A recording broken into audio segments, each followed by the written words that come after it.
প্রধানমন্ত্রীর আজকের ভাষণে একটা জিনিস পরিষ্কার হয়েছে যে প্রধানমন্ত্রীর চোখের সামনে কংগ্রেসকে তার সব থেকে বড় প্রতিদ্বন্দ্বী মনে করে তিনি কংগ্রেসকে আক্রমণের রাস্তা বেছে নিয়েছেন।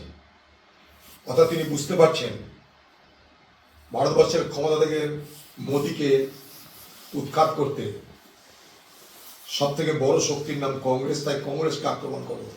সবাইকে ম্যানেজ করা যাবে, কংগ্রেসকে ম্যানেজ করা যাবে না।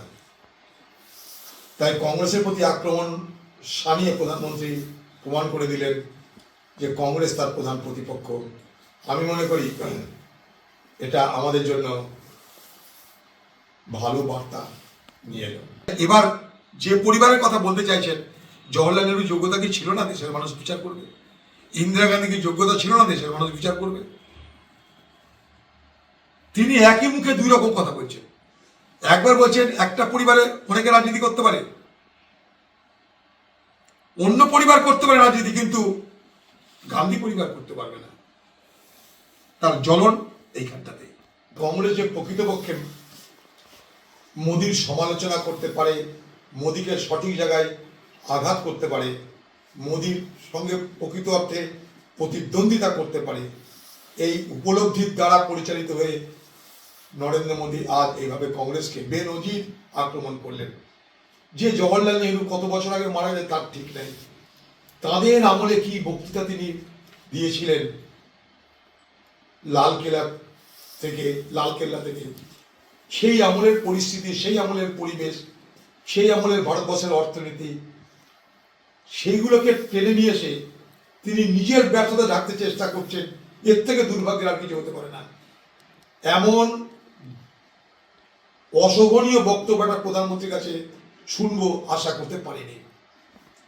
প্রধানমন্ত্রী সবকিছু হতে পারলেন, কিন্তু তিনি এখনো পর্যন্ত রাষ্ট্রনায়ক হতে পারলেন না। দুর্ভাগ্য এটা। দুবারের প্রধানমন্ত্রী এখনো কিন্তু তিনি যেখানে ছিলেন সেখানে থেকে গেছেন। আমরা আশা করেছিলাম তিনি একটা রাষ্ট্রনায়কের পথে এগোনোর চেষ্টা করবেন, কিন্তু না, তিনি সেই যেখানকার অবস্থান করছিলেন সেইখানে তিনি অবস্থান করছেন। কুয়োর ব্যাঙ হয়ে থাকতে তিনি ভালোবাসেন। কুয়োর ব্যাঙের বাইরে তিনি আর কিছু হতে পারলেন না। ঘটনাচক্রে ভোট পেয়েছেন, প্রধানমন্ত্রী হয়েছেন। আজকে আমি ভোট পড়ে দিলাম। প্রথমবার আপনি ভোটে জিতেছিলেন, দেশের মানুষকে ধাপ্পা মেরে আচ্ছা দিন লাইনে 15 লাখ টাকা ফেরত দেব। আপনি পার্টি নিয়ে স্বীকার করেছে এটা রাজনৈতিক জুমলাবাজি। দ্বিতীয়বার আপনি জিতেছিলেন পুলওয়ামা এবং তারপর বালাকোটকে সামনে রেখে। বালাকোট সত্য নয় আপনি প্রমাণ করতে পারেননি। বালাকোট যে সত্য আপনি প্রমাণ করতে পারেননি। উল্টে আমি বলেছি যে বালাকোটের ঘটনা আপনারা যেভাবে বলেছেন তা সঠিক নয়। কারণ আন্তর্জাতিক সমস্ত সংস্থা, বিভিন্ন সংস্থা তারা তথ্য দিয়ে বলেছে যে সেখানে এমন কোনো বড় ধরনের আক্রমণ হয়নি। উল্টে আমাদের একটা হেলিকপ্টার ধ্বংস হয়েছে, 6 জন